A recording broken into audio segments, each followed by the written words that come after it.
gaur jarri dugu metodologia aktiboak kokatu ditugu irakatsi eta ikasi atalean. Hauek ez daude bakarrik irakatsi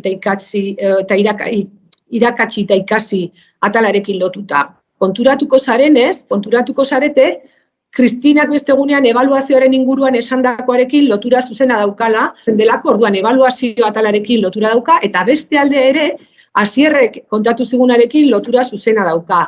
Metodologia aktiboak martxan jartzeko derrigorrezkoa dalako gure ikasleen konpromesua. Konpromesu hori da premisa bat honek funtzionatu ahal izateko. Eta hori ikasleen ahalduntzearekin dago lotuta. Baina, zentratuko dugu 3. puntuan, ikaskuntza eta irakaskuntzan. Eta hor, markoak eskatzen digu metodologia ezberdinak, irakaskuntza atalean metodologia ezberdinak ezagutzea, beste alde batetik orientazioan egiten digu erreferentzia orain aipatu dudan horretara, ebaluazio horretara, etengabeko jarraipena unean erantzun bat eman alizatea sortzen diren arazoak konpontzeko ikasleei laguntza hori momentuan ematea, eta egindakoaren inguruko hausnarketa bultzatzea. Berdinen arteko hemen ikaskuntza kooperatiboa jartzen duen horretan, elkarreragina pertsonen artean eraikitzen da jakintza bai, elkarrekintza horretan, eta talde lanarekin dago zuzenean lotuta hori. Autoerregulatutako ikaskuntzari dagokionez, ikasleak modu autonomoan lan egitera eta ikastera haien jakintza, eta gaurko hitzaldia hor kokatzen da. Naiz eta besteekin ere lotuta egon, irakaskuntza, ikaskuntza atal horrekin dago zuzenean lotuta. Eta hori da metakognizioa, ez da? Pixkat norberan lan antolatu, atzera egin alizatea, hausnartu egiten ari garan horren inguruan, ero egin dugun eta ikasi dugun horren. Definizio batzuk irakurriko ditugu, ikaskuntza aktiboa oroar ikasleak haien ikaste prozesuan murgiltzen dituen irakasten metodo gisa definitzen da.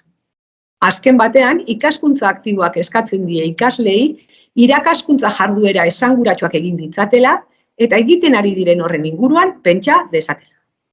Ikaslei irakaskuntza jarduera esanguratsuak egin ditzatela eskatzen badie, irakasleoi ikaskuntza jarduera esanguratsua proposatzea dagokigu. Oso zaila dalako, guk olako ezer ez badiegu proposatzen, haiek egin ahal izatea. Eta beste bat. Ikasle, ikasmaterial eta ikasle testu inguru komunikazioan oinarritzen diren prozesu interaktiboak. Ikasleen implikazio arduratsua bultzatzen dutenak, ikasleak eta irakasleak aberastuz. Hori dira, definizio honen arabera, metodologia aktiboak. Eta oso interesgarria da, ez da, komunikazioan oinarritzen diren prozesu interaktiboak. Interakzioa oso garrantzitsua da. Horrek esan nahi du, ikasleak euren artean hizketan daudenean lan baten gainean, ez daudela berbetan. Berbetan daude, baino jakintza eraikitzen ari dira, ikasten ari dira, eta hortako tarteak eskaini behar ditugula, eta gure lana askotan hortan oinarritu.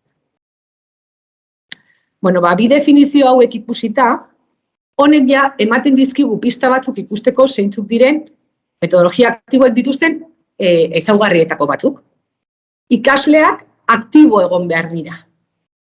Gainera, berdinen arteko elkarrekintza, esan dugun bezala, bultzatu egin behar da, ez da? Elkarrekin eraikitzen dugu.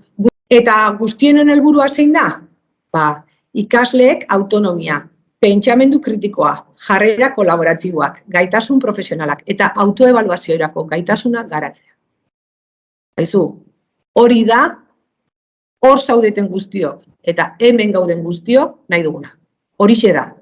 Gure ikasleentzat autonomia, kritikoak izatea, besteekin, elkarrekin gauzak egin ahal izatea, etorkizunean lan modu duin baten bizitzea ahalbideratuko dien lan bat egin ahal izatea eta gainera lan horretan gustura egotea, eta haien buruan, haiek egindakoan inguruan hausnartu dezaten, hobetzeko, berein praktikak hobetzen joateko. Hori zuek danok nahi dozue, guk danok nahi dugu, eta ikasle guztiek behar dute.